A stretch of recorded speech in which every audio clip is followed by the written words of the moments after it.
Welcome. In this video, I will show you how to change picture mode on your JVC Smart TV. From the home screen of your TV, you're gonna have to navigate to the gear icon. Then, in Settings, select Display and Audio. Go to Picture Settings.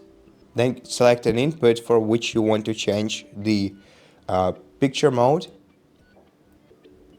And then on the sidebar, select picture mode, which is the first option on the list, and change it to any available one.